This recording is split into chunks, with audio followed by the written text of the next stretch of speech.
il faut le dire, la division. Donc,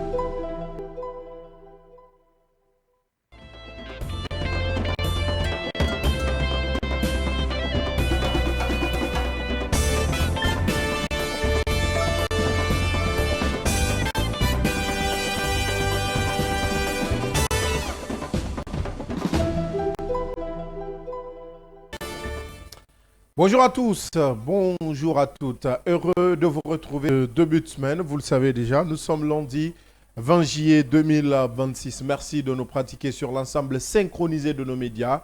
Vous nous écoutez sur la 89.5. Merci de votre fidélité.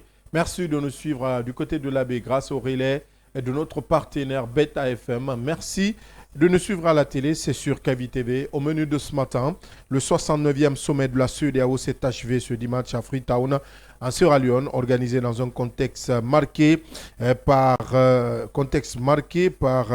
les défis sécuritaires, les recompositions politiques et les enjeux d'intégration régionale. Cette rencontre a permis aux dirigeants ouest-africains d'afficher de nouvelles ambitions pour l'organisation du discours interpellateur du président Mamadi Doumbouya à la désignation du président sénégalais Bassirou Diomaye Diakhar Faye à la présidente tournante de la CEDEAO. Que faut-il retenir de ce rendez-vous? Le décryptage dans un instant. En Guinée, la 5e République prend progressivement forme. Les 147 députés élus lors du scrutin du 31 mai dernier ont officiellement pris leurs fonctions. Sans surprise, Dr Dansa Koroma a été porté à la tête de l'Assemblée nationale, assurant ainsi la continuité à la présidence de l'institution. Dans la foulée, les travaux parlementaires ont permis la mise en place de 3 grands blocs politiques. Qui sont-ils? La reconduction de Dansa Koroma traduit-elle une volonté de continuité dans la conduite des affaires parlementaires? Autant de questions que nous aborderons avec notre invité, l'honorable Oye Beavogui. Il est ancien député. Autre sujet au menu de ce numéro, la responsabilité des médias face à la prolifération de contenus musicaux jugés injurieux. L'Urtelgui tire la sonnette d'alarme et appelle les radios et télévisions privées à renforcer leur contrôle éditorial. Pourquoi cette sortie maintenant? Comment concilier liberté de création, protection du droit d'auteur et respect de la loi? Pour en parler, nous recevrons notre second invité, M. Aboubakar Kamara.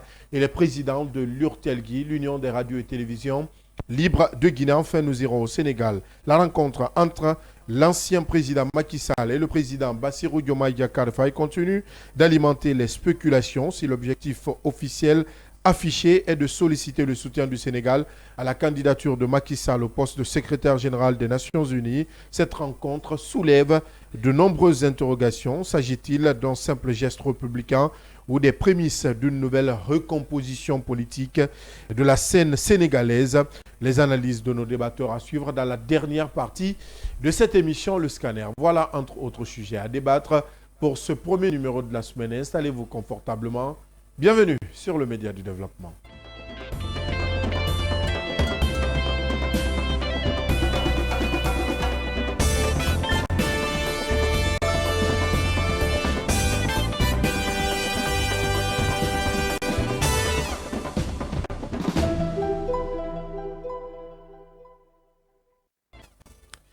Merci de nous pratiquer. C'est parti pour plus d'une heure de débat avec les débatteurs de chaque qui vous aident à comprendre l'actualité nationale et internationale. Très bien en veste, en costume et en cravate ce matin. Ça fait plaisir. Mohamed Leba, bonjour. Bonjour Abdallah, bonjour à tous. Vous savez, j'ai fait le tour. Aujourd'hui, tout le monde est en cravate, donc ça me fait plaisir. C'est lundi, Bangali Kamara, bonjour, le diplomate. Et bonjour Abdallah et bonjour à tous. Pas de croisée ce matin? Ah bon, pas de croisée. Il a eu chaud. C'était un défi l'ancien. Un face-à-face très tendu. Très tendu. Yamoussa Cheikh Kamara, bonjour. Très bien habillé ce matin. Bon. Merci Abdallah. Il a promis ses téléspectateurs, il n'a pas respecté. Et voilà, il faut encore me voir ce matin. Le patron de la SAP de l'émission. Et c'est ça. Voilà. Bonjour au peuple de Guinée. Bonjour. Bonjour. Bangali a courbé les chines. Il a vite compris. Il a capitulé. Bangali a très vite compris. Il a dit non.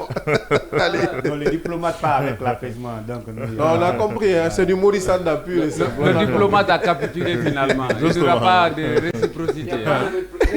Il a vite compris. Pas le choix. Et c'est une leçon pour Bangali ce matin. Allez, on parle du 69e sommet de la CEDEAO qui a pris fin ce dimanche à Freetown, je l'annonçais tantôt, dans un contexte marqué par les défis sécuritaires, les recompositions politiques et les impératifs d'intégration régionale. Les chefs d'État ouest-africains réaffirment une nouvelle fois leur volonté de donner un nouveau souffle à l'organisation du discours très poignant du président de la République de Guinée, Mamadi Doumbouya, à la désignation du président sénégalais, Bassirou Diomaye Diakhar Faye à la présidence tournante de la CEDEAO. Que retenir donc de ce rendez-vous majeur, Yaya Diallo? Évidemment, c'est un rendez-vous majeur pour la sous-région qui intervient dans un contexte assez particulier. Vous venez de le rappeler, une rencontre placée sous le signe du renforcement de la coopération, de la paix, de la sécurité, mais aussi de l'intégration économique. Alors, des chefs de l'État, plusieurs ont pris part, mais aussi il y a eu des absences qui ont été justement notées à l'occasion de cette rencontre sous-régionale. Une rencontre qui intervient dans un contexte où nous connaissons effectivement, il y a des États déjà qui ont pris leur distance vis-à-vis de cette organisation. Des griefs ont été soulevés et c'est là où nous allons justement revenir sur, si vous voulez, le discours assez particulier et poignant du Guinéen Mamadi Doumbouya. Alors, pour rappel, Mamadi est partie de l'historique de la mise en place de cette organisation sous-régionale. Alors, pour ceux qui ont bien voulu, si vous voulez, dès l'entame de cette transition, ont bien voulu dire effectivement que les militaires ne sont pas faits pour gouverner. Il est revenu pour rappeler que les 15 pères fondateurs de cette organisation, 10 étaient presque des militaires. Et donc, comme tel, les militaires sont pour lui des citoyens à part entière avant qu'ils soient justement donc, des militaires. Et donc, c'est pour autant dire effectivement que la mise en place de cette organisation sous-régionale aujourd'hui est du fait des militaires en général, puisque sur 15, 10 étaient des militaires. Donc pour lui, rien ne pouvait justement justifier si vous voulez, une discrimination. Ouais. Alors, il est revenu encore sur l'actualité, puisque c'est de là qu'il s'agit aujourd'hui. Ce sont des discours aujourd'hui qui sont communément tenus par des citoyens ouest-africains, notamment les journalistes, la société civile, sur le fonctionnement de cette organisation sous-régionale aujourd'hui qui bat de l'aile. Alors, pour le président Mamadi Doumbouya, une organisation communautaire n'est pas celle qui sait le mieux sanctionner, mais celle qui sait le mieux protéger ensemble ces citoyens. Alors, je pense que ça en dit long assez, une formule fétiche qui est revenue un peu partout. Beaucoup de médias des sous-régions ont titré sur ça. Relance encore une fois le débat sur aujourd'hui cette crise qui existe entre la CEDEAO et les États de membres de l'AES. Et il avait interpellé justement la CEDEAO de revoir sa copie et éventuellement œuvrer pour approcher, si vous voulez, ceux qui ont quitté, si vous voulez, la CEDEAO, quitté parce que tout simplement, pour eux, la CEDEAO avait pris des sanctions, si vous voulez, unilatérales vis-à-vis de ces États-là, alors que ces États étaient confrontés à d'énormes difficultés sécuritaires. Alors, sur l'intégration économique, il avait rappelé effectivement que la première mission de cette CEDEAO est effectivement de faciliter cette intégration économique sans laquelle on ne peut pas parler d'un développement sous-régional. Ensuite vient justement le libre-échange, si vous me permettez, de biens et services, donc le commercial. C'était au début ça. Ensuite, si vous vous rappelez, il y a eu effectivement d'autres objectifs qui ont été assignés à l'organisation, notamment la promotion des droits de l'homme. Alors, sur ces points-là, Mamadi Doumbouya, effectivement, a insisté sur le fait qu'aujourd'hui, il y a une refonte nécessaire qui s'impose à cette organisation régionale pour qu'elle puisse justement s'approprier, si vous voulez, de toute sa mission pour faire face aux défis auxquels aujourd'hui nous sommes confrontés au niveau de la sous-région. Et ces défis, je l'ai rappelé tantôt, ce sont des défis liés à l'intégration économique, liés à la sécurité aujourd'hui. C'est la sous-région la mieux frappée par le terrorisme, mais aussi la paix, puisque nous assistons effectivement à des instabilités, fois politiques et économiques au niveau de la sous-région. J'ai rappelé tantôt plusieurs chefs d'État ont pris part, notamment l'Ocialé Diomaye Faye, qui a pris désormais les rênes de cette organisation. On se rappelle l'année passée, c'est lui qui devrait normalement prendre, si vous voulez, la tête de cette organisation. Des conciliabules, il y en avait eu pour justement dire attention, puisque nous sommes composés par, si vous voulez, des États francophones, anglophones, mais aussi lusophones. Il y avait le Bissau-Guinée qui avait justement Ambalo qui avait justement dirigé cette organisation. Après lui, c'est le Nigérien Tinibou. Et finalement, on avait jugé nécessaire que ce soit justement, si vous voulez, le Sierra Leone, Julius Madabio. Ensuite est venu le Sénégalais, justement, Bassirou Diomaye Faye, dont la mission première dès son élection à la tête du Sénégal était de faire en sorte que les positions soient rapprochées entre la CEDEAO et les États membres justement de l'AES pour trouver une solution. Je crois qu'il y a une chose qu'il n'a pas pu. Et après ça, il y a eu beaucoup des émissaires qui ont été désignés à cet effet-là, y compris le Guinéen, l'ancien Premier ministre Lansana Kouyaté, pour trouver justement le juste milieu et éventuellement faire en sorte que les États de l'AES puissent réintégrer la CEDEAO, ce qui pourra justement renforcer sa force et faire face ensemble les défis auxquels nous faisons face. Donc voilà, entre autres choses, des sujets qui ont été débattus sur les relations entre la CEDEAO et l'AES. Il y a des commissions qui ont été mises en place, dont nous attendons les conclusions très prochainement pour savoir effectivement qu'est-ce qui adviendra et qu'est-ce qui va sortir de ces conclusions. Et sur le terrain, voir est-ce qu'effectivement il y a une possibilité pour ces États-là de revenir au niveau de la CEDEAO avec naturellement des positions tranchées que nous constatons de part et d'autre. De part et d'autre. En attendant le communiqué final, on revient un peu sur le déroulement de ce 69e sommet de la CEDEAO, la communauté économique des États de l'Afrique de l'Ouest, avec une présence remarquable de Mamadi Doumbouya, Mohamed Leba, cortège impressionnant, discours poignant. Le Guinéen a encore marqué sa présence.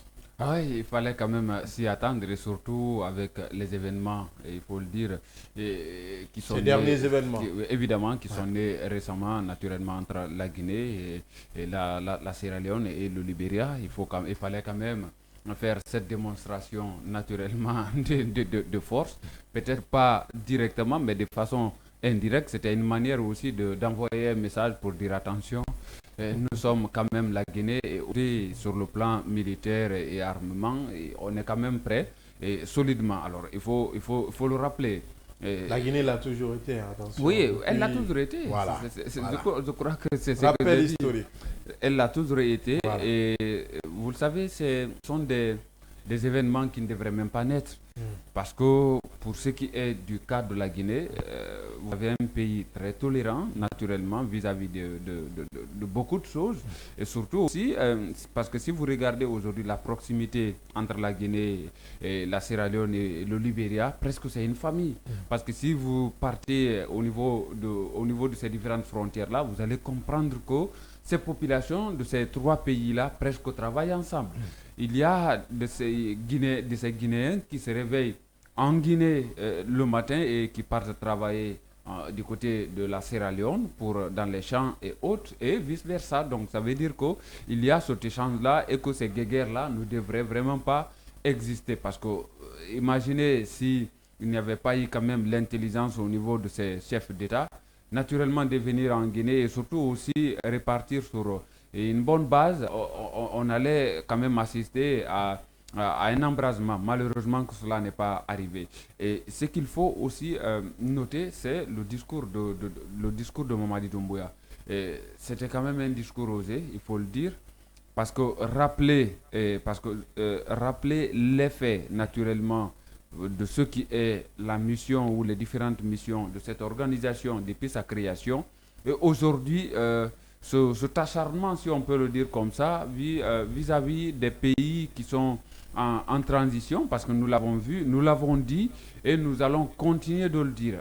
La CEDEAO ne devrait pas être seulement un outil de sanction, mais surtout un outil quand même de solution vis-à-vis des problèmes aujourd'hui auxquels ces différents pays sont confrontés. Il faut d'abord regarder la nature de ces coups d'État, évaluer, c'est-à-dire les enjeux, les perspectives, et surtout aussi, c'est vis-à-vis de cela, on peut imposer naturellement son veto pour dire attention, si on doit vous soutenir, vous devez faire ceci, vous devez faire cela, et aussi créer des conditions pour ne plus qu'on continue à assister à ces coups d'État-là. Mais dès qu'il y a le coup d'État quelque part, on se lève, on ne sait que faire ça, sanctionner sans pour autant mesurer, c'est-à-dire les conséquences. Mamadi l'a dit. Ces conséquences, c'est aussi directement des citoyens. La plupart de ces chefs d'État qui viennent à travers les armes, ces conséquences ne les touchent pas directement. Il y a des citoyens qui sont touchés, qui sont directement frappés. Et je crois que c'était bien fait parce que il y avait presque tout le monde, même s'il y avait des absences naturellement. On s'attendait quand même à ces absences-là, du Mali, du Niger, du Burkina Faso. Mais il y avait d'autres chefs d'État aujourd'hui, naturellement. Et celui qui doit tenir les rênes de cette organisation pour les prochaines années, je parle de Diomaye Faye. Donc c'est un rappel historique, c'est un message qui est envoyé à l'ensemble de ces chefs d'État, ceux qui sont passés pour ce qui est de la présidence tournante, celui qui vient aujourd'hui ou celui qui viendra après lui. Donc il faut prendre ce message avec beaucoup de sérieux et surtout savoir que cette organisation n'est pas là que pour réprimer. Oui, Bangali, diplomatiquement parlant, on a vu aussi Lansana Kouyaté qui a fait un rappel très important. L'objectif premier n'est pas de faire revenir les États membres de l'AES, mais c'est de garder cette coopération entre l'AES et la CEDEAO. Au moment venu, on parlera de cet autre sujet, comme il l'a rappelé. Justement, il a rappelé qu'il n'est pas aujourd'hui brisé ici ces liens historiques qui existent donc entre les États africains, notamment ici au niveau de la CEDEAO. C'est aussi, malgré cette relation qui s'est bloquée avec les États de l'AES, c'est de partir sur de bonnes bases, car le président Mamadi Doumbouya l'a rappelé hier. Aujourd'hui, la CEDEAO, au début de sa création, l'objectif n'était pas aussi politique, mais l'objectif était beaucoup plus économique et une intégration sous-régionale. Aujourd'hui, cette intégration sous-régionale, certes, les États ne sont pas directement impactés, mais c'est les populations qui sont au niveau de ces différentes de la sous-région qui sont aujourd'hui impactées. Et à voir même la composition même aujourd'hui, parce qu'il y a eu réellement l'arrivée, le changement à la tête ici de la commission ici de la CEDEAO, l'instant qui doit diriger, qui était dirigé auparavant par le Gambien Oumar Aliou Touraï, qui revient aujourd'hui à Biram Diop, un général de l'armée sénégalaise, au niveau du Conseil de sécurité. Donc aujourd'hui, l'instance revient carrément au Sénégal. Le président en exercice, le Sénégalais, est Bassirou Diomaye. Le secrétaire de la commission revient au Sénégal, Biram Diop, qui est un général de l'armée. Et aujourd'hui, le Conseil de sécurité même, parce qu'aujourd'hui, la sous-région ouest africaine est aujourd'hui menacée avec ces questions sécuritaires. Donc, avec cette reposition sur le plan, en amenant ici les militaires même à la tête pour continuer, pour assurer la sécurité, pour assurer la continuité de cette organisation. Donc, c'est là en dit long, et avec les discours ici du président Mamadi Doumbouya, et c'était vraiment bien orienté, et pour rappeler que la CEDEAO n'est pas simplement politique. C'est opportun, ce n'est pas simplement politique, mais c'est aussi économique et social, et également, malgré qu'on a hérité des frontières, on a hérité des frontières aujourd'hui issues de la colonisation. Certes, ces frontières sont des frontières artificielles, mais il a rappelé qu'avant tout, les peuples-là étaient les mêmes peuples. Donc, rien ne doit séparer ces peuples-là pour des questions politiques. Rien ne doit séparer ces peuples pour des questions politiques. Yamoussa Cheikh Camara. Un autre point à soulever, l'absence des pays membres de l'AES, comme pour dire que rien ne fera trembler cette décision de l'AES. Non, mais il ne fallait pas s'y attendre. Bon, il fallait, s'y attendre. Ce que je veux dire, parce que les pays de l'Alliance, les pays du Sahel, je vais dire, notamment le Burkina Faso, le Mali, entre autres le Niger, on connaît leur position déjà face à cette communauté économique des États de l'Afrique de l'Ouest, justement. Et donc, aujourd'hui, quand on parle de la communauté économique des États de l'Afrique de l'Ouest, il ne faut pas citer des pays de l'AES, puisqu'ils ont déjà annoncé leur retrait de cette organisation sous-régionale. Mais en parlant des défis exactement, et puis concernant cette communauté économique des États d'Afrique de l'Ouest, il ne fallait pas simplement se limiter aux défis économiques. C'est vrai que le défi économique reste le défi majeur, puisque l'essence même de la création de cette organisation sous-régionale reste là. Mais à ce niveau, il faut quand même le pointer sans risque de se tromper, que cela reste le plus grand défi d'ailleurs de cette communauté, puisque jusqu'à maintenant là, il y a quand même les pays membres de cette communauté qui consomment de monnaie différentes. Ça, c'est un fait et c'est vraiment avéré. Alors, politiquement parlant, Mohamed l'a rappelé, on voit souvent des sanctions contre des régimes d'exception. Des régimes d'exception qui sont arrivés à travers les putsch. Mais quand même, pour le cas exceptionnel, par exemple, de la Guinée, en donnant un exemple précis, vous avez vu autant Alpha Condé, le 3e mandat, tout ce que cela a suscité, tout ce que cela a causé comme effet. Pourtant, la CEDEAO, elle était là. Voilà, la CEDEAO était là. On n'a pas vu d'embargo, on n'a pas vu de sanctions. Mais dès qu'il y a eu une prise de responsabilité de la part des militaires pour dire oui, acte à tout ce qui se manifeste comme violation de la Constitution, et on a vu les greffes de la... C'est quand même anticonstitutionnel. C'est qui est aussi anticonstitutionnel, voilà, on le sait. Oui. Mais ce qu'on essaye de dire, c'est... Avant de penser aux conséquences, il faut parler aux causes. Voilà, évidemment. Voilà, c'est d'éviter les mêmes causes au même effet. C'est d'éviter les mêmes causes au même effet, parce que souvent c'est le même cas partout, un peu à travers cette communauté économique des États de l'Afrique de l'Ouest. C'est souvent les actes de médecins ou les actions de médecins après la mort. Voilà, en fait, des violations constitutionnelles ne s'effectuent jamais sans des prémices. Quand je parle des prémices, c'est que derrière, il y a eu autant autant FNDC ici. On a vu le temps Alpha Condé. Il n'y a pas eu ce qui n'a pas été fait comme dénonciation. On en a assez vu avec les activistes de la société civile qui sont érigés contre ce projet de troisième mandat. Mais la CEDEAO, elle était où au moment des faits? Elle était restée silencieuse et c'est après le coup d'État qu'on a senti l'existence de la CEDEAO. Donc c'est exactement le même cas qui s'est répété ailleurs à travers ces pays du Sahel. Voilà pourquoi ces gens ont décidé de prendre leur distance avec cette communauté économique des États de l'Afrique de l'Ouest. Donc ce 69e sommet devrait être un sommet interpellateur à l'endroit, en tout cas de tous les dirigeants et de tous les pays membres de cette organisation sous-régionale. Les défis ne doivent pas rester seulement sur le plan économique, mais il faut comprendre que sur le plan politique, naturellement, surtout, puisque c'est la politique qui reste la pièce maîtresse de la mise, de la survie aussi, de la faisabilité sur le terrain, de toutes les techniques économiques, politiques, sociales, entre autres, et même géographiques. Alors à ce niveau, il faut veiller sur cette politique qui doit être fédératrice, s'il faut le dire, de tous les pays membres de cette organisation sous-régionale qui est la CEDEAO. La CEDEAO, en attendant, comme je l'ai rappelé tantôt, le communiqué, en tout cas officiel de cette rencontre, cette 69e ou ce 69e, j'y arrive, sommet de l'organisation ouest-africaine. On tourne la page et on revient en République de Guinée. Les institutions de la 5e République se mettent progressivement en place.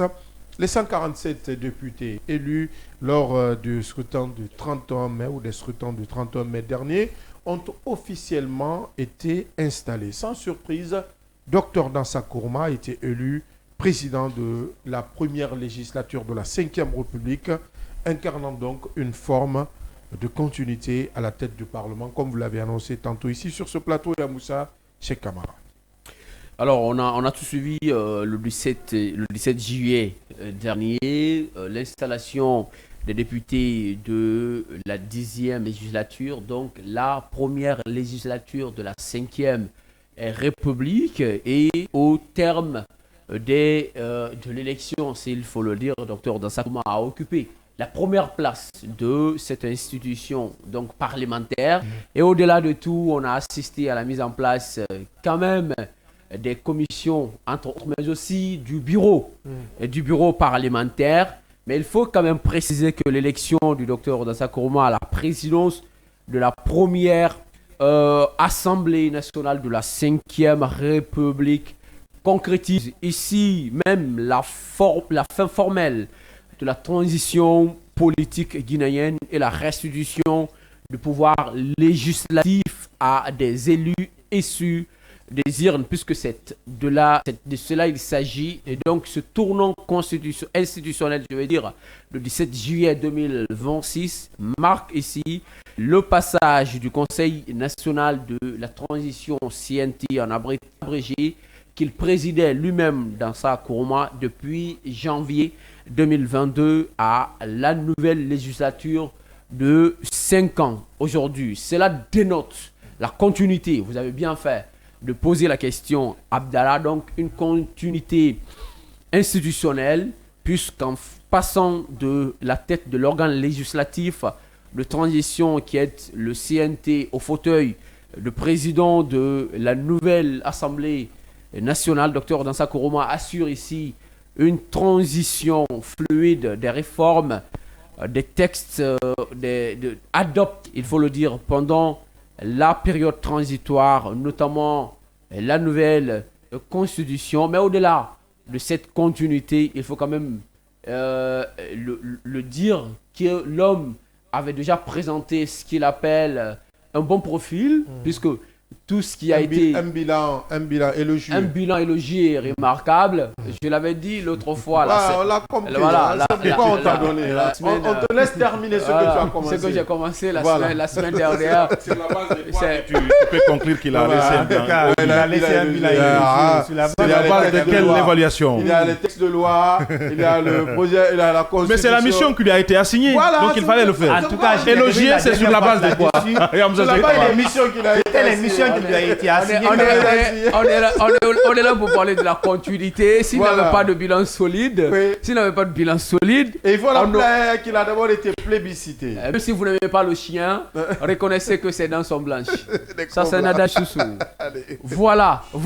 C'est vrai, il peut avoir des lacunes, mais voilà, sa reconduction. Ce n'est pas une reconduction fortuite, c'était à l'issue d'une élection proprement dite. Je préfère son élection. Non, mais il n'a pas été reconduit. C'est une élection qui donne à une reconduction. Puisqu'il était là, il est là depuis 2022 en tant que président du Conseil national de la transition, et il a posé des actes salutaires, des actes qui ont été également appréciés par de nombreux observateurs. C'est vrai, il y a eu deux camps par rapport à ce sujet. Quand il a annoncé sa candidature, non seulement à l'élection, aux élections législatives justement, mais aussi à l'élection à la présidence de l'Assemblée nationale. Vous avez vu, il n'était pas le seul.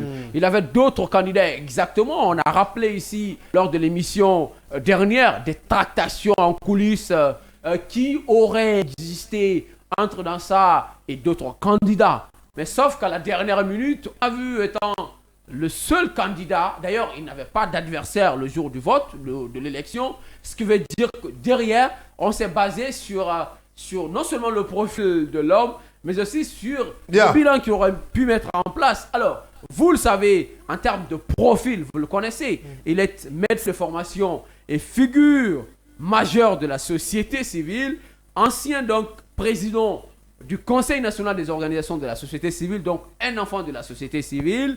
Et donc son ascension reflète ici sa maîtrise des rouages institutionnels, mais aussi du paysage politique guinéen.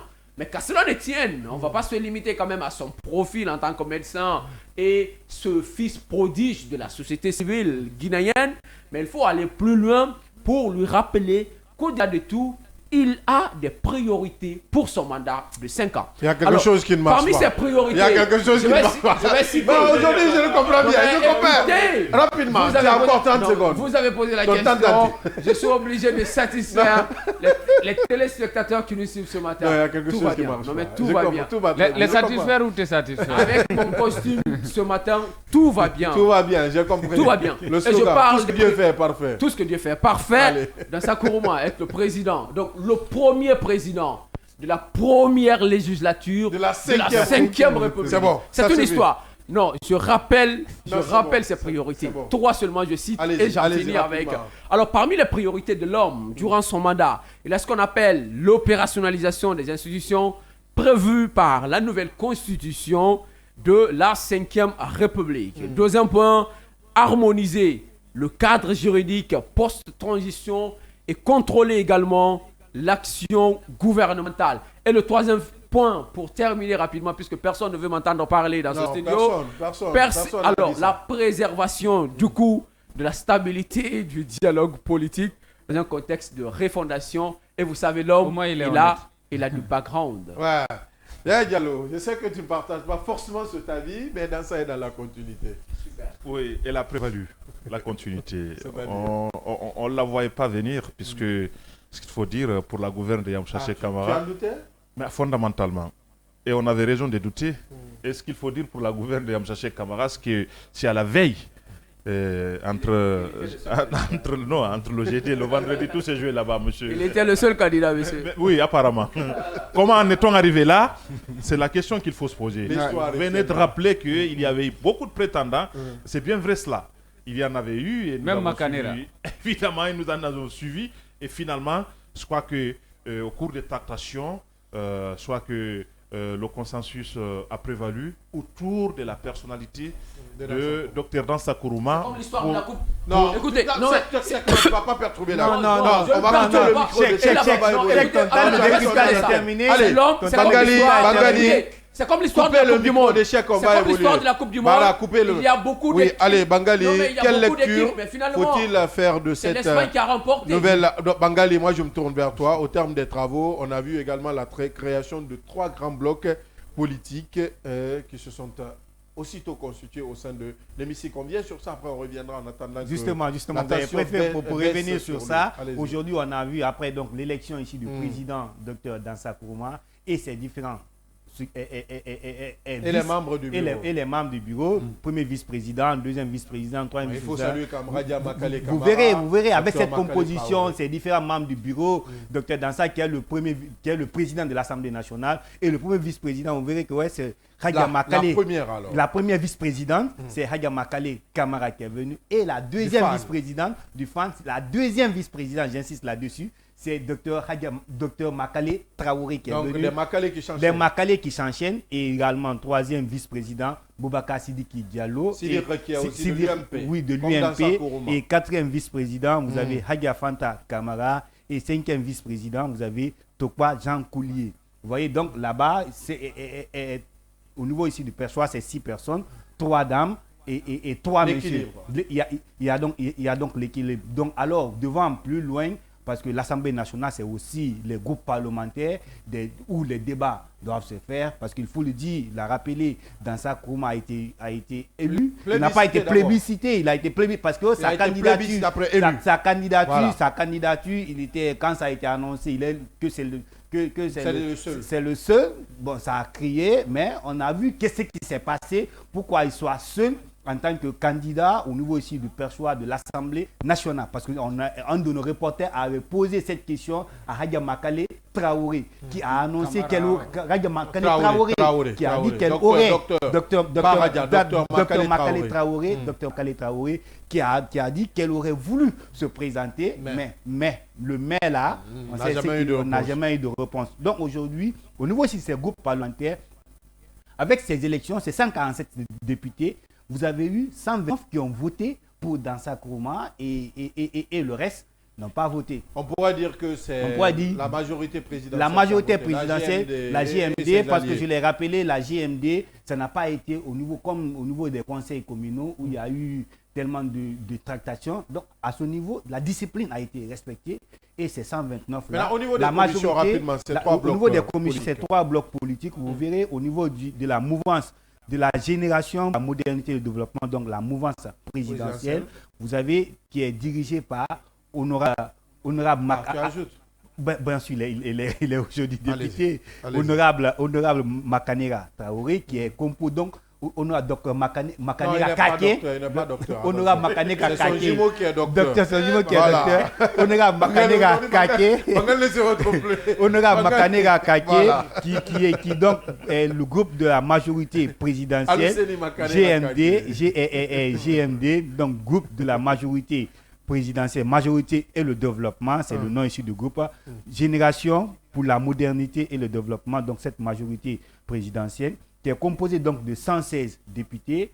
Et ces 116 députés, et il faut dire là-bas, il y a eu des erreurs, il faut quand même le dire, qui ont été rapidement corrigées, parce qu'au lieu de 116, on se retrouve à 118, mais qui a été rapidement corrigé. Donc, et après, le deuxième groupe parlementaire, c'est le groupe de l'opposition, qui est composé d'Alliance patriotique.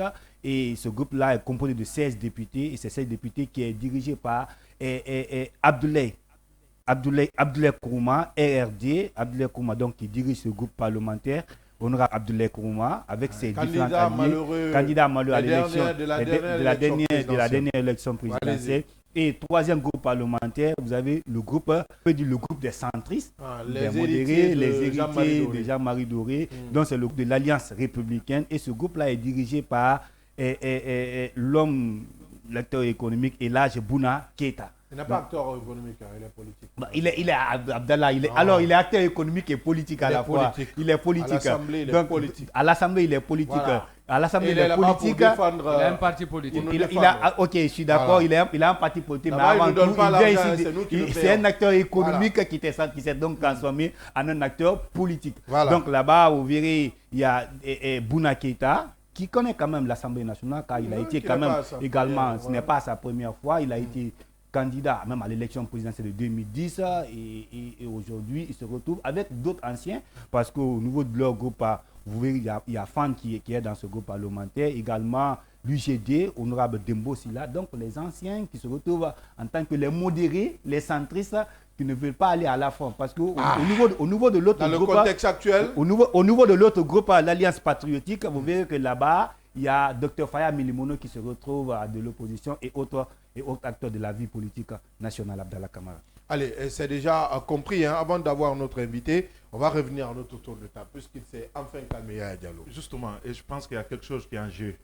Peut-être. Il y a quelque chose qui est en jeu. Non, je ne confirme pas. Bon, vous ne confirmez pas, mais ces agissements des Yaoussa sont susceptibles. Le futur chargé de communication. C'est un suspect. L'assistant parlementaire du président. C'est un journaliste qui défend un point de vue qu'il juge normal. Voilà. Et qui me semble très motivé. Non, la motivation, je ne rentre pas dans ce débat. Merci. Ceci dit, ce qu'il faut dire, c'est que jusqu'à la veille du jeudi, rien n'était acquis. Et il y avait des tractations, comme vous le savez. Il y avait beaucoup de prétendants qui avaient leur soutien à eux. Il a fallu qu'il y ait effectivement une discussion et un consensus pour qu'on en vienne justement autour du profil de Dr Dansa Kourouma. Car cela ne tient. C'est la continuité qui a prévalu. Ça veut dire tout simplement qu'il n'y a pas d'excuses pour celui qui est justement élu à la tête de l'Assemblée nationale pour justement faire face à un certain nombre de défis dont l'institution parlementaire fait face. On s'est posé des questions sur le fonctionnement, parce que nous sommes revenus sur l'historique le vendredi passé, l'historique de toutes les assemblées nationales. Le problème que nous avons dans notre pays ici, c'est que jamais de toutes les assemblées que nous avons connues ici, bien. Les députés Alors, on me signale que je vais devoir vous couper pour un instant. On me signale que notre invité est déjà au bout du fil, honorable Oyebe Avogui, ancien député. Honorable, bonjour. Merci d'accepter l'invitation de l'équipe du Scanner ce matin. Bonjour, Abdallah. Bonjour à vos collègues et à tous les téléspectateurs de Canal. Vous connaissez bien l'Assemblée nationale pour y avoir siégé il y a quelques années. Quelle lecture faut-il faire de cette nouvelle configuration et surtout quel rapport de force se dessine-t-il, puisque vous le savez déjà, trois blocs politiques se dégagent désormais pour cette première législature de la 5e République. Merci pour cette question. Déjà, quand on prend cette assemblée, évidemment, nous sommes en train de boucler le processus de retour à l'ordre constitutionnel initié par le président Mamadou Doumbouya depuis l'organisation des élections du référendum et passant par les présidentielles jusqu'à maintenant. C'est une grande avancée.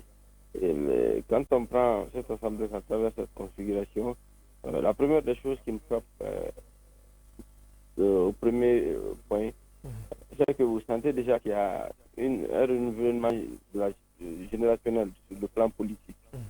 Ce qui exerçait une dynamique politique sur l'État en Guinée pendant près de 2 décennies, je pense que la tendance commence à changer et que c'est une nouvelle génération qui est en train donc de reprendre ces défis. Ça, c'est la première chose, moi personnellement, qui me marque.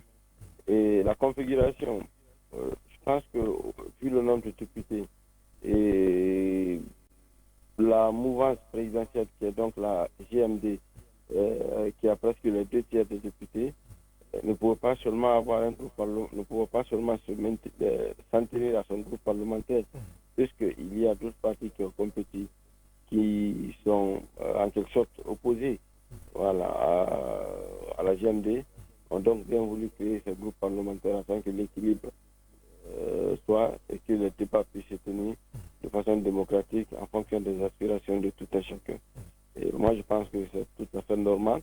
Et il y a 3 groupes parlementaires, les centristes, l'opposition et la mouvance, ce qui pourra donc équilibrer le débat afin que chacun puisse défendre son orientation en fonction des projets de loi, des lois qui vont être là et tout ce qui va vraiment se passer au sein de l'Assemblée.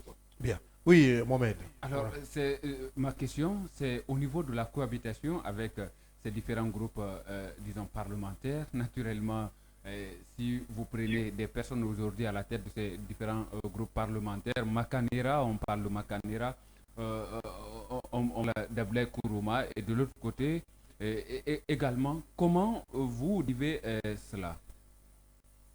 Bon, je pense que ce sont des personnalités qui ont tous des positions assumées.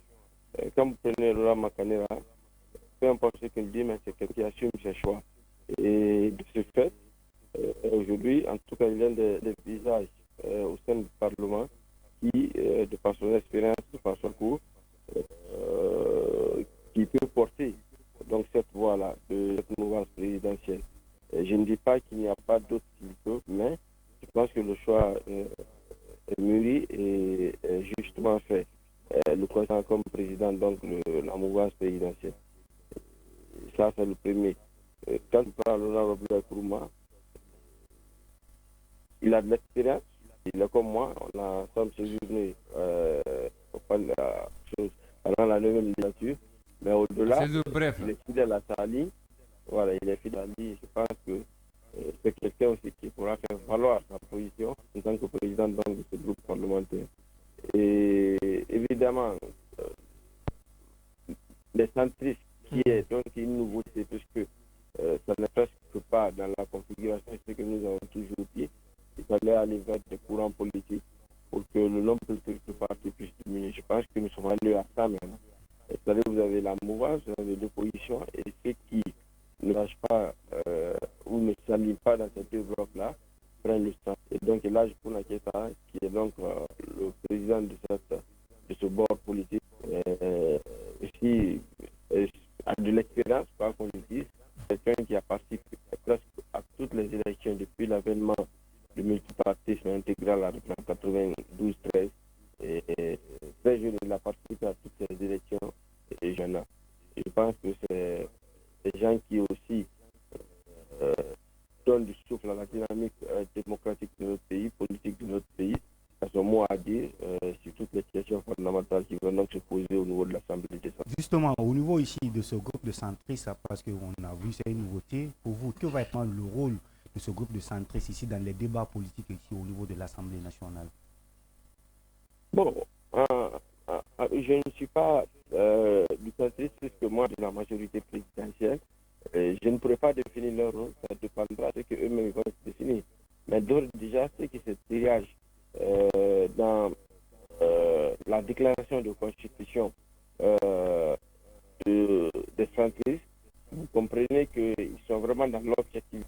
Ils sont dans une sorte de position vraiment constructive. Ils ne sont pas pour dénoncer rien que pour dénoncer. Et clairement ici, quand des actes sont posés qui effectivement reflètent la solidarité du peuple de Guinée, ils apportent leur grain de sel en termes d'appréciation et en termes de renforcement de ce point. Et évidemment, quand c'est contraire à le peuple, ils sont là, ils le disent clairement et ils apportent aussi une position qui puisse aider à trouver une solution durable par rapport à ces questions-là. Voilà, moi j'ai capté de la position qu'ils ont, de leur déclaration constitutive donc, de ce groupe parlementaire. Donc, je ne veux pas dire fondamentalement ce qu'ils doivent représenter, mais c'est capté par rapport à leur première prise de position. C'est ce que je viens d'avancer. Oui, chef. Justement, honorable, au-delà de la mise en place des groupes parlementaires, il y a eu la mise en place de commissions également. Des commissions ont été également mises en place et parmi elles, la commission information, télécommunication, entre autres, dirigée par Ousmane Dadi Kamara, tête de liste RGT lors de la dernière élection législative ou de la dernière élection législative et communale. D'abord, quel regard, quelle analyse faites-vous sur la mise en place, l'existence de ces commissions, mais également sur l'homme en tant que président de la commission communication, justement? Le président Ousmane Dadi Kamara, en tout cas, l'une des personnalités politiques depuis le 5 septembre qui s'est vraiment illustrée à travers son engagement à soutenir les idéaux, les actions du président Mamadi Doumbouya, du CNRD.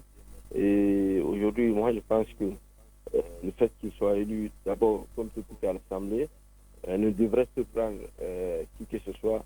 C'est vraiment le résultat d'un engagement constant de sa position. Et ça, c'est la première des choses. Deuxième des choses, il faut comprendre que l'Assemblée est configurée à travers donc, son bureau, certains organes, ça va être le bureau, la commission et certaines commissions ad hoc. Et aujourd'hui, donc, il a eu cette amabilité d'être élu à la tête de cette commission communication et information, qui est tellement fondamentale en termes de défis qu'il aura désormais à relever avec ses collègues députés qui sont membres de cette commission. Vous savez, le réseau de la téléphonie, vous savez tout ce qui, en tout cas, que nous traversons ou que nous avons comme difficulté sur ce plan-là. Donc moi, je pense que les travaux devront essentiellement être menés dans ce sens-là, afin que des approches de solutions soient trouvées et exiger venant de ces opérateurs, en tout cas, une meilleure prestation. Moi, je pense qu'il pourra, à travers ses collègues, relever ce défi-là. Mais être président d'une commission, c'est vraiment une lourde responsabilité. Parce que les gens pensent qu'être du bureau, c'est le plus important, alors que la commission engage plus de responsabilité, plus de redevabilité vis-à-vis d'abord de l'Assemblée nationale, mais au-delà, vis-à-vis des citoyens qui vous ont donc permis d'être, qui vous ont donc élus au sein de cette Assemblée et auquel donc, au nom desquels vous parlez ou prenez position. Bien. Peut-être cette dernière question avant de vous laisser partir, avant même pour nous d'aller à la pub. L'homme a été plébiscité, élu après. C'est bien Dr Dansa Kourouma qui devient donc le premier président de la première législature de la 5e République. Quel est votre regard en tant qu'acteur politique, ancien député, ou votre analyse? Comme je l'ai dit à travers ma note de félicitation, Dr Dansa Kourouma effectivement a été plébiscité à la tête de la 10e législature, qui est donc la première législature de la 5e République. D'abord, il faut noter qu'il vient de la majorité présidentielle. Donc, c'est tout à fait normal quand il est candidat et qu'il passe. Et que ce soit massif des députés ou non seulement son parcours, son engagement et son sens de la connaissance même de l'État. En quelque sorte, ce choix traduit la confiance placée à sa capacité à conduire donc les travaux parlementaires avec rigueur, dialogue et patriotisme, depuis qu'il était donc à la tête du CNT. Et j'ai été de la même législature, et je vous avoue que je n'étais pas fréquent à l'Assemblée, mais quand je suis retourné à l'issue de l'installation de la session inaugurale de cette 10e législature, j'étais vraiment stupéfait. travaux qu'il y a en termes de continuité des activités au niveau du Parlement, les réformes qui ont été menées, et le bilan même qui porte à travers ces 4 ans d'exercice à la tête du CNT, devrait, en tout cas, ne devrait être une personne, le fait qu'il soit donc plébiscité à la tête de cette Assemblée nationale. Et c'est un moment clé de notre fondation. Moi, je pense qu'on a besoin vraiment d'un président qui est à l'écoute, qui est ferme, qui est rassembleur, mais aussi qui reflète les aspirations du peuple guinéen dans la refondation nationale initiée et portée par notre champion qui est le président, donc Mamadi Doumbouya. Bien, honorable Oye Biavogui, ancien député, merci d'être intervenu dans cette émission Le Scanner. À moi de vous remercier, tout en souhaitant très bonne chance et plein succès à tous les honorables députés donc, de la 10e législature. Merci bien. La pub, derrière, nous parlons d'un autre sujet très important. Ce sont véritablement ces œuvres musicales injurieuses. L'Urtelgui, l'Union des radios et télévisions libres de Guinée, alerte et siffle à la fin.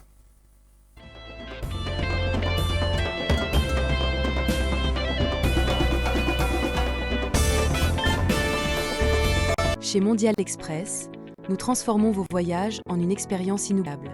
Faites confiance à notre expertise pour des services de qualité supérieure. Grâce à notre service d'assistance visa, simplifiez toutes vos démarches administratives à travers nos experts.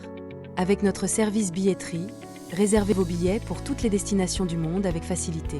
Profitez de notre flotte de véhicules modernes et fiables pour tous vos déplacements à travers notre service de location de véhicules. Grâce à notre service d'évacuation sanitaire, comptez sur notre service réactif et professionnel pour vos besoins médicaux à l'international. Assurez-vous d'un environnement impeccable avec nos services de nettoyage de qualité. Transportez vos marchandises en toute sérénité grâce à l'expertise de notre service de transit.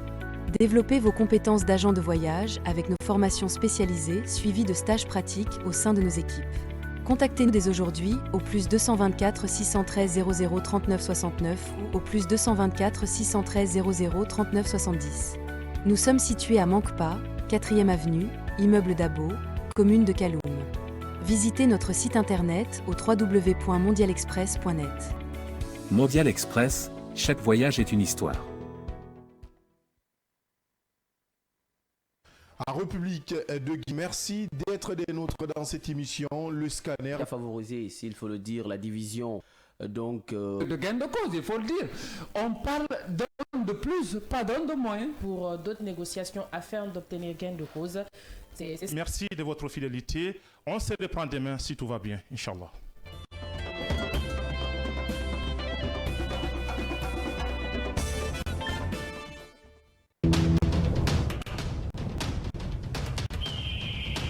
Vacances, je pars à l'aventure. Les petits explorateurs, la colonie de vacances, 2e édition, ouvre ses portes aux enfants pour une expérience unique de découverte, d'apprentissage et d'émerveillement. Direction la Côte d'Ivoire et le Ghana. 2 trajets disponibles. Conakry, Abidjan, Conakry, Abidjan. Activités éducatives, découvertes culturelles, amitié et souvenirs inoubliables attendent vos enfants.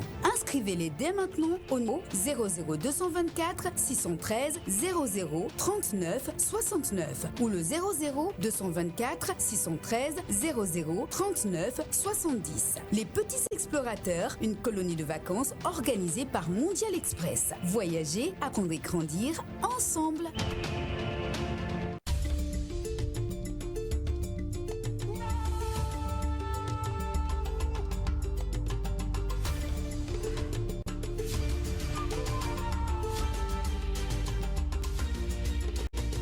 Cavi TV, la télé du développement.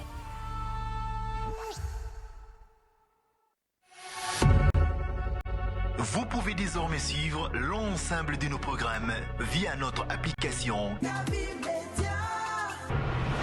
disponible sur Play Store et App Store. L'information est le meilleur carburant pour faire fonctionner les machines pour un développement durable. La photographie de l'actualité, c'est aussi sur siaminfo.com, notre plateforme dynamique. Cavi TV, regardez la lumière. Cavi TV, la télé du développement. Cavi TV, c'est plus qu'une chaîne. C'est la voix de ceux qui construisent, innovent et transforment leur quotidien. Reportages, magazines, débats, documentaires. Chaque contenu est pensé pour informer, éduquer et éveiller la conscience. Agriculture, éducation, santé, environnement, entrepreneuriat. Les vrais enjeux du développement sont au cœur de notre mission. Kavi TV, la télévision de développement, proche des réalités, tournée vers l'avenir. Informer pour agir. Inspirer pour grandir. Rejoignez-nous sur Kavi TV.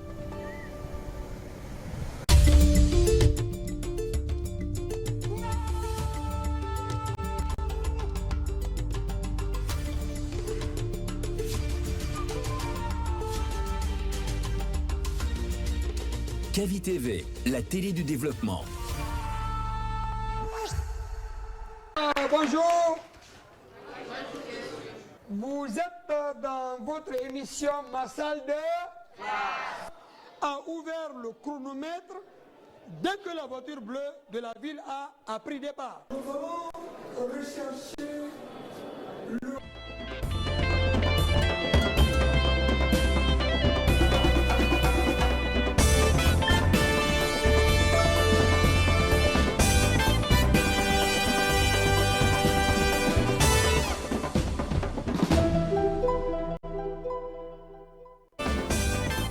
Merci de nous rejoindre dans la deuxième et dernière partie de cette émission, le scanner qui vous parle du lundi au vendredi. Quand il est 9h, c'est jusqu'à 10h30. Nous vous aidons à comprendre l'actualité sous différentes formes, vous le savez déjà. Je l'annonçais tantôt avant la pub. Autre dossier au cœur de cette émission, la responsabilité des médias face à la multiplication de contenus musicaux jugés injurieux. L'URTELGI alerte et invite les radios et télévisions privées à davantage de vigilance dans leurs choix éditoriaux. Où placer le curseur entre liberté de création, responsabilité des médias et respect de la loi. Tout à l'heure, nous aurons au bout du fil avec la complicité de la réalisation, M. Aboubakar Kamara. Il est président de l'URTELGI, par ailleurs directeur général du groupe Kavi Média. Mais bien avant d'avoir notre invité au bout du fil, on a suivi quand même, Mohamed, vous avez décrypté sur siaminfo.com ce communiqué ou cette déclaration de l'URTELGI qui appelle quand même les médias à plus de vigilance. Oui, et il était temps, Abdallah, il était temps de mettre de l'ordre dans ce que font quand même certains médias, parce que c'est de ces médias aujourd'hui, certains artistes, naturellement, profitent pour régler leurs comptes. Et malheureusement, ce n'est pas quand même la mission première d'un journaliste, d'un média, un outil de propagande, un outil, en tout cas quand même, de transmission de haine ou je ne sais encore quoi. Donc, il était temps que l'URTELGI quand même sonne la fin de la récréation, et heureusement c'est ce qu'a fait l'URTELGI. Alors face à cette multiplication des échanges musicaux, parce que c'est de ça qu'il s'agit, virulent, et souvent émaillé d'attaques personnelles, l'Union des radios et télévisions libres de Guinée, l'URTELGI, a rappelé fermement aux médias privés les responsabilités éditoriales et déontologiques. Alors dans un communiqué. Bien, Mohamed, on va s'arrêter au communiqué, on va joindre en direct M. Aboubakar Kamara, président de l'URTELGI, par ailleurs, je l'ai rappelé, et directeur général du groupe Kavi Média. Monsieur Kamara, bonjour, bienvenue dans le scanner.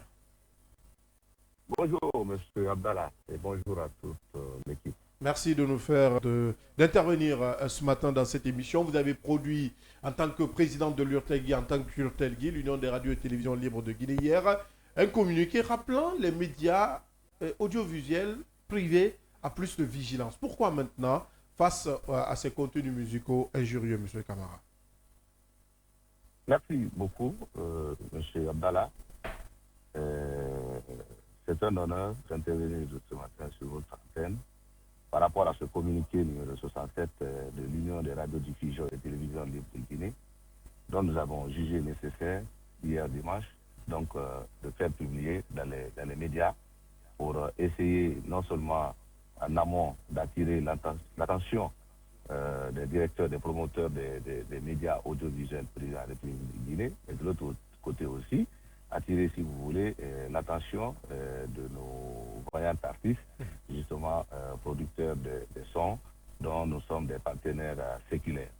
Donc ce communiqué, comme vous l'avez si bien compris, rappelle donc un certain nombre de choses, notamment la nécessité pour les hommes de médias, la nécessité pour les radios et les télévisions, justement de faire une mission, de continuer de faire la mission de veille en termes de contenu. Et tout cela, comme vous l'avez compris, s'aligne, est en droite ligne avec la mission qui est dévolue à la presse de façon générale, c'est-à-dire l'information, la sensibilisation, mais aussi l'éducation.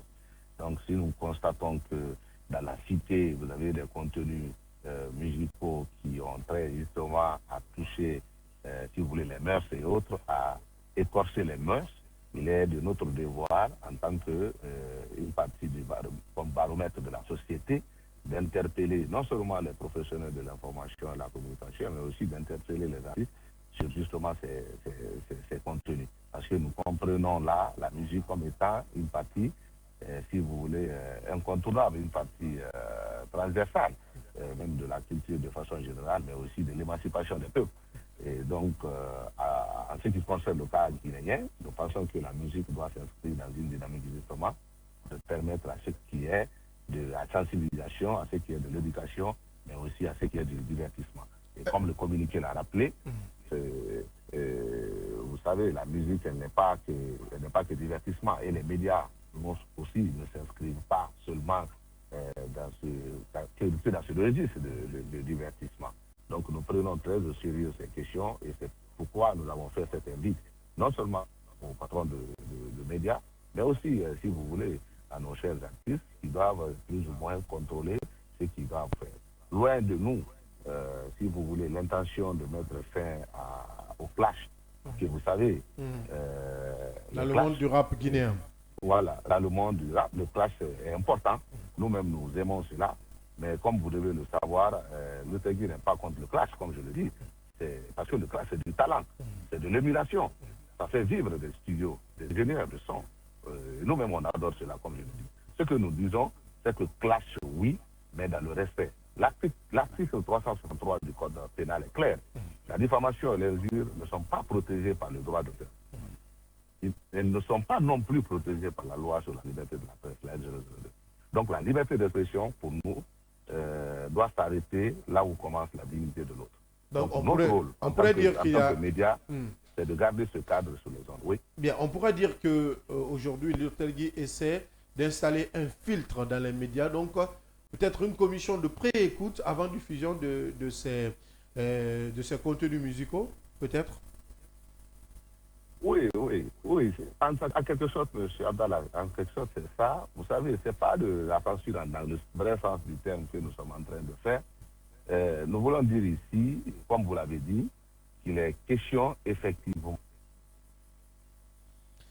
Un souci de connexion avec la réalisation. On était quand même, Mohamed, sur ses propos injurieux, ses contenus quand même musicaux injurieux. Il a quand même touché un pas très important. C'est le rap. Nous sommes dans le clash, mais le clash aussi ne devrait pas être injurieux. Obéit à des règles. Nous avons la loi, nous avons la L002, nous avons il a cité l'article 365, si je ne me trompe pas, du Code pénal, qui aujourd'hui encadre tout ce qui est injure, diffamation. Les dernières œuvres produites par nos artistes en disent long.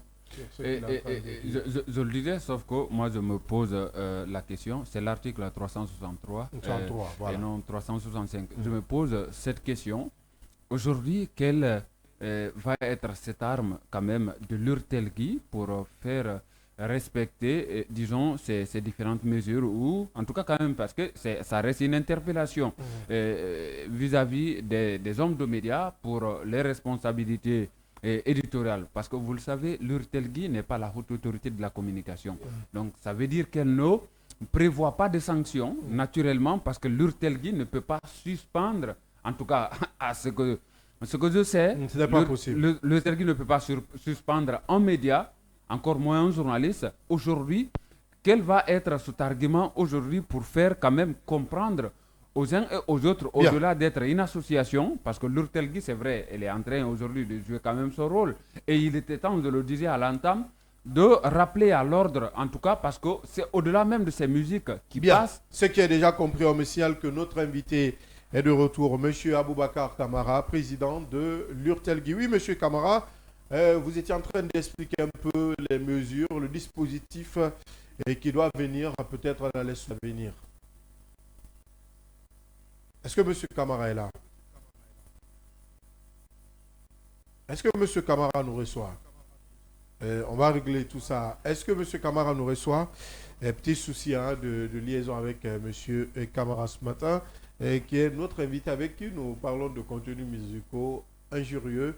Et c'est surtout de cet appel, appel de l'Urtelgui, l'Union des radios et télévisions libres de Guinée, à l'endroit des médias, un appel à la responsabilité surtout. Mohamed le rappelait, l'article 63 du Code pénal est clair.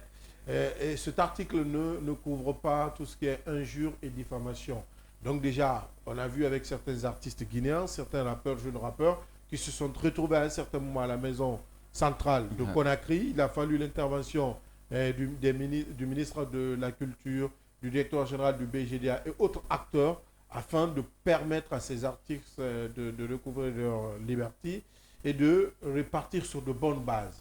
Il a aussi rappelé que le clash n'est pas interdit. Nous avons vu que le rap, c'est aussi l'essence même du rap. Ouais. Mais aujourd'hui, on a vu comme dans certains tests où les sœurs, les mères sont injuriées. Évidemment. C'est quand même très dangereux. Et c'est ça le véritable problème aujourd'hui. Et je crois que combattre cela est légitime. Mais vous le savez, il ne s'agit pas seulement... c'est pourquoi je voulais tant quand même poser cette question on tente de le joindre avec l'équipe président de l'Urtelgui pour savoir aujourd'hui, parce qu'au-delà... On me signale qu'il est là, donc posez directement votre question. Au-delà, Monsieur le Président, vous êtes là? Oui, allô? Alors, ma question, c'est de savoir aujourd'hui comment vous allez quand même faire respecter ces différentes mesures-là. Vous n'êtes pas la haute autorité de la communication, mais comment, par quel argument vous allez amener les médias à comprendre le sens même de votre communiqué? Bon, il faut déjà comprendre que l'Urtelgui, c'est une structure bien organisée qui pilote, si vous voulez, l'ensemble de l'audiovisuel dans le pays. Donc, depuis hier déjà, je peux vous confirmer, sans aucun risque de me tromper, que l'ensemble des directeurs, des promoteurs de médias sont effectivement justement entrés en possession de ce communiqué. Et déjà, la directive a été donnée dans les différents médias pour que justement ce contrôle puisse commencer. Et vous le rappeliez tantôt, par le passé, nous l'avons connu. Et vous devez comprendre que ce communiqué ne vise pas simplement un artiste ou un son. Ce communiqué est un rappel général. Et comme on l'a dit, donc, il est de notre devoir en tant que média de jouer ce rôle. Et c'est pourquoi nous sommes en train de le jouer, parce que c'est des millions de personnes qui nous écoutent, qui nous regardent tous les jours. Donc, si un son, je ne suis pas capable de faire écouter un son, si je ne suis pas capable de faire écouter un son à mon enfant de 12 ans, je pense que ce son ne mérite pas de passer sur nos antennes. Donc, c'est cet appel que nous sommes en train de faire. Et l'autre côté qu'il faut savoir pour les médias, quelqu'un parlait des moyens de coercition. L'Urtelgui n'a pas de moyens de coercition sur les médias. Bien sûr, vous savez, l'Urtelgui, sa vocation, c'est de protéger. C'est de protéger ces médias, justement, vis-à-vis des règles qui sont établies, en leur rappelant justement au respect de ces règles. Et c'est ce que nous sommes en train de faire. Donc, c'est une mission de prévention que nous sommes en train de faire à l'endroit de ces patrons de médias, à l'endroit de ces médias. Et ce que les uns et les autres doivent comprendre, c'est que dans le code pénal, c'est-à-dire notamment l'article 363 sur la diffamation et l'injure, vous avez également l'injure. Vous avez également dans la loi sur la liberté de la presse, c'est-à-dire la F002, la diffamation et l'injure sont réprimandées, et vous avez aussi la loi sur la cybersécurité également. La diffamation et l'injure sont réprimandées. Donc un média, par exemple, qui s'avérerait à faire diffuser de façon continuelle un son qui contient justement des propos injurieux et ainsi que ses corollaires, peut justement se voir interpellé par la haute autorité de la communication, quelqu'un l'a dit effectivement, qui est l'organe de régulation. Donc il est de notre responsabilité en tant qu'association d'interpeller ces médias et de leur dire attention, il faut dorénavant commencer à contrôler. Puisque le rap guinéen commence à s'inscrire dans une certaine dynamique de classe et qui ne répond pas à un certain nombre norme, à une certaine norme. Donc, je pense qu'il est de notre devoir en amont de faire rappel justement à ces principes et de dire à ces promoteurs, attention, dorénavant, vous devez contrôler ces musiques avant de les diffuser sur vos antennes, ce qui va constituer, si vous voulez, une espèce d'accalmie à la cité, mais aussi nous allons contribuer à jouer pleinement le rôle qui nous est dévolu. Alors, Monsieur le Président, est-ce que invite est faite également au Bureau guinéen des droits d'auteur, parce qu'en tant que les médias sont également partenaires, parce que vous payez des redevances à l'endroit ici de cet organe. Est-ce que invite est faite ici à cet organe qui est censé quand même de réguler les musiques dans notre pays avant toutes les diffusions sur les différents Oui, canaux? vous savez, nous avons vu le directeur Moussa Fofana qui est très à fond sur cette question justement de régularisation du secteur des artistes à un repris des villes. Nous avons vu même un poste qu'il a fait dans ce sens aussi pour rappeler à ces artistes leur devoir, mais aussi leur droit en tant qu'auteur, bien que l'œuvre soit protégée une fois qu'elle est créée, mais cela ne va pas empêcher, par exemple, si l'œuvre contient des éléments nocifs par la consommation à la société, cela peut justement faire en sorte que l'artiste il a fait ce rappel. Mais ce que vous devez comprendre aussi, le DGDA n'est pas pour le monde de la musique, vous savez qu'il y a la HAC pour les médias. HAC régule le contenu des médias, mais le DGDA ne régule pas le contenu. Le DGDA est une entité qui gère justement les œuvres qui sont créées. C'est-à-dire, quand tu crées une œuvre, automatiquement, ça rentre dans la judiciaire du DGDA qui, justement, commence à gérer ça en termes de retour, en termes de revenus que tu pourrais éventuellement avoir. Mais en amont, le DGDA n'agit pas pour dire non, telle musique ne doit pas arriver. Il y a le projet face à l'entêtement, certainement, parce qu'il pourrait y avoir des brebis galeuses. Et face à l'entêtement, qu'est-ce que l'URTELGI a prévu? Est-ce qu'elle prévoit aujourd'hui de collaborer avec les autorités compétentes? Naturellement, la haute autorité de la communication. Au-delà même de la haute autorité de la communication, il y a quand même le projet. Et plus loin, quels sont vos leviers contraignants que vous en disposez? C'est-à-dire, c'est ce que je disais tantôt. L'URTELGI a pour mission première de protéger les médias, d'éviter justement d'en arriver à ces points que vous avez cités, aller vers la HAC en matière de coercition ou bien aller vers le projet en matière de coercition. L'URTELGI a pour en amont de veiller à ce que cela n'arrive pas. Donc l'URTELGI, c'est mais si ça arrive quand même, monsieur le directeur, c'est de ça qu'on parle. Si ça arrive quand même. On va l'écouter. Ça ne va pas arriver. Ça ne va pas arriver. Je pense que ça ne va pas arriver. Je vous le disais tantôt, que DDR, les directeurs, à travers notre plateforme numérique, mais aussi groupe SAP, les uns et les autres déjà ont pris acte de se communiquer et justement se sont remis dans cette posture justement du mettre à bord, de mettre à bord en termes de diffusion sur leurs médias. Et je pense que cela ne va pas arriver.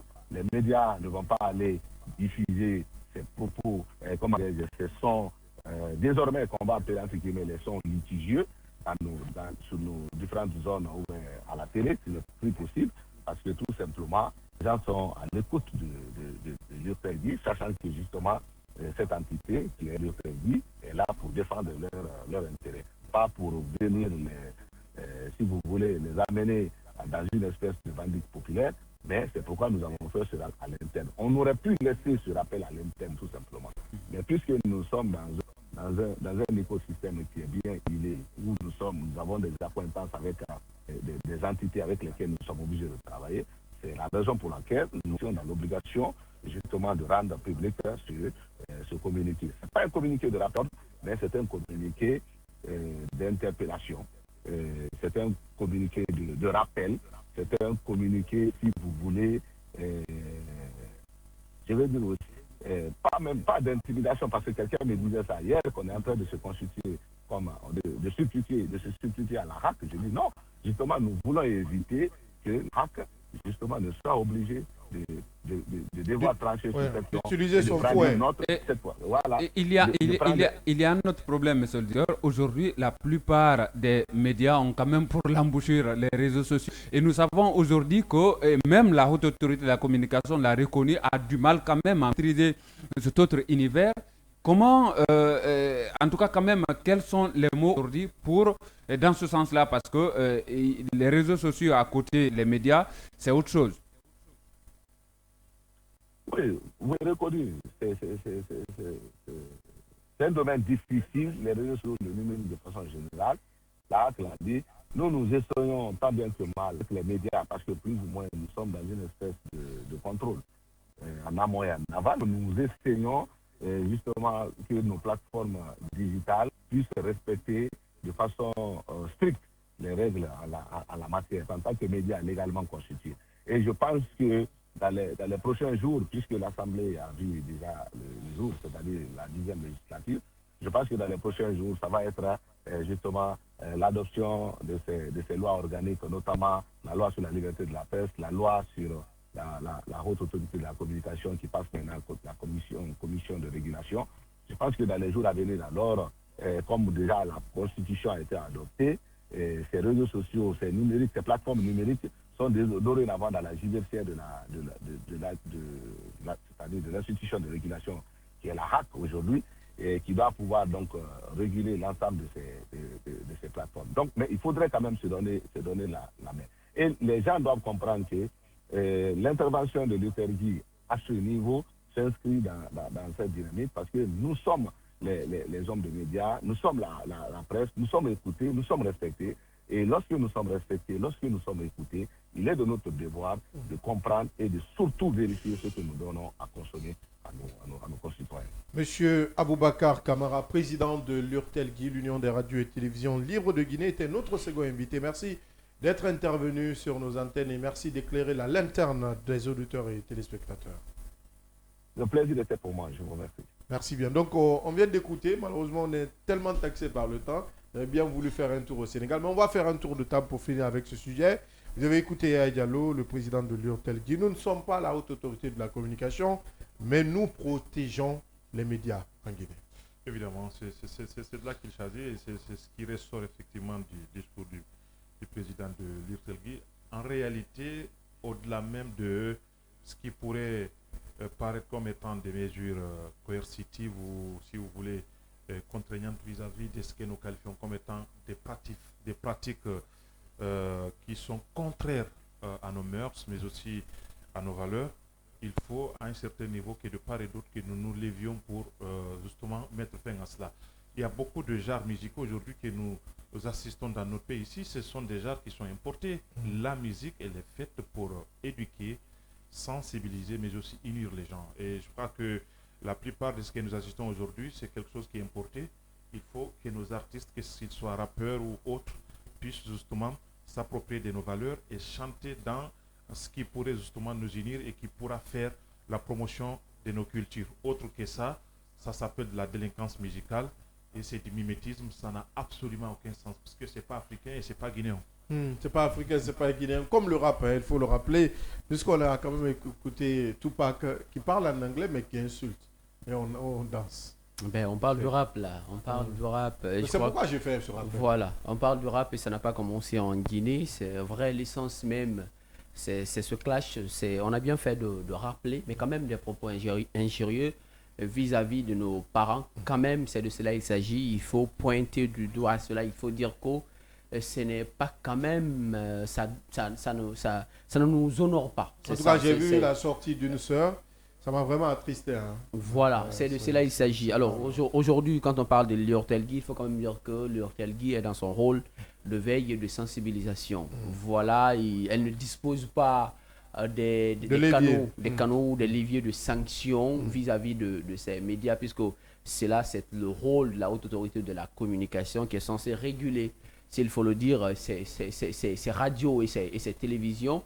Mais quand même, on ne peut pas également voler cette vedette à ce genre musical qui reste le rap, puisque ce n'est pas tous les arts musicaux qui cèdent à cette tentation-là. C'est seulement ce genre musical qui reste le rap. Mais aujourd'hui, ce qui se fait par nos jeunes artistes surtout, quand même, il y a lieu de revoir un peu la copie par rapport à ce qui se passe. Et je crois bien à ce niveau, l'URTELGI ne doit pas se limiter quand même aux médias, puisque au-delà de tout, elle a l'obligation peut-être d'élargir son champ d'intervention à travers ses partenaires qui peuvent être ses managers, ses directeurs de production de ces musiques, entre autres. Je crois que ce sont des partenaires privilégiés avec qui il faut dialoguer et trouver un terrain d'entente pour éviter à ce que les médias tombent sous sanction du côté de la HAC et des autorités, puisque c'est de cela qu'il s'agit.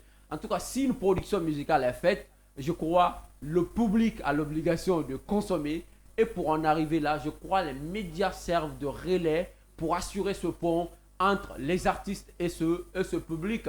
Peu importe, on peut quand même émettre une musique sans peut-être mesurer le contenu, c'est-à-dire la portée de tout ce qui est chanté, mais qu'au-delà, ça pose un effet sur le grand public. Alors aujourd'hui, c'est bien fait pour l'Urtelgui de faire ce rappel à l'ordre, mais je crois qu'il faut aller au-delà même des médias pour trouver un consensus avec les acteurs musicaux. Oui, allez-y Bangali, rapidement, avant de terminer.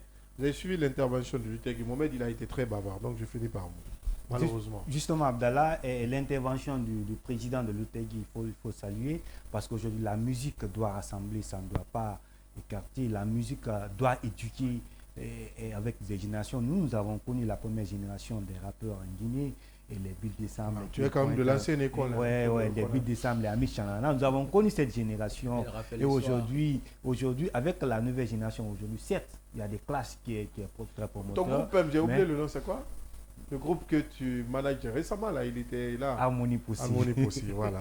Je ne suis pas manager. Le chef ne le savait pas. Je connais Harmonie Possible. Bangali, tu ne savais pas que Bangali était derrière le groupe. Les antafotés. Non, tu n'as pas compris. Bangali est derrière le groupe. C'est ce que je t'appelle. En tant que manager. Je ne suis pas manager, mais je suis derrière le groupe. Bangali, il faut admettre que tu es un ancien. Parce que Harmonie, c'est pas nouveau. Mohamed, c'est tu. J'avais leur cassette, attention. Donc il faut le rappeler aujourd'hui, c'est très promoteur que le président de l'Urtelgui rappelle cela, parce que le média aujourd'hui est au-delà, parce qu'aujourd'hui les artistes ont plusieurs canaux de diffusion, mais un média doit être responsable dans ce que tu communiques ici. Tu diffuses dans ce que tu diffuses. Peut-être d'autres peuvent le faire, mais toi en tant que média, tu dois respecter ta ligne éditoriale, parce qu'il y a des anciens, il y a plusieurs catégories de personnes qui écoutent les médias qui ne sont pas sur ce terrain. Malheureusement, nous allons nous arrêter là. Nous ne pourrons pas parler de cette rencontre qui soulève assez d'interrogations du côté du Sénégal. La rencontre entre Macky Sall et Bassirou Diomaye Diakhar Faye. Ce n'est que partie remise. Pourquoi pas revenir sur plus d'aspects demain dans cette émission. D'ici là, merci à vous auditeurs et téléspectateurs. Merci Mohamed Lebar. Merci Abdallah, merci à l'Espagne qui nous a évité une pollution sonore. Laisse tomber. Bon, merci Bangali Kamara. Merci Abdallah et merci à nos auditeurs et téléspectateurs. Merci Yamoussa Cheikh Kamara. Je te donne le nom, le sapeur de la maison. Merci, je terminais par dire que le cas dans Sakuruma, c'est comme une compétition à la Coupe du Monde. Il y avait beaucoup d'équipes, mais finalement c'est l'Espagne qui a remporté. Il y avait beaucoup d'adversaires au perchoir de la 10e législature. Finalement, c'est dans ça qui a remporté la compétition. Tu vas pousser Yaya à ouvrir un autre débat. Tu vois, non. Allez Yaya, merci. Merci au peuple de Guinée. Merci Yaya Diallo. Et non plus la continuité. Bien. Merci. Allez, ça se comprend bien. Vous pouvez poursuivre le débat chez vous. Nous, on est obligé de rendre l'antenne. Merci aux équipes techniques, à la régie, à la réalisation. On se reprend demain, même fréquence, avec la même énergie. Pourquoi pas avec d'autres acteurs de la vie nationale et internationale. D'ici là, restez à notre compagnie. Vous êtes sur le Média du Développement.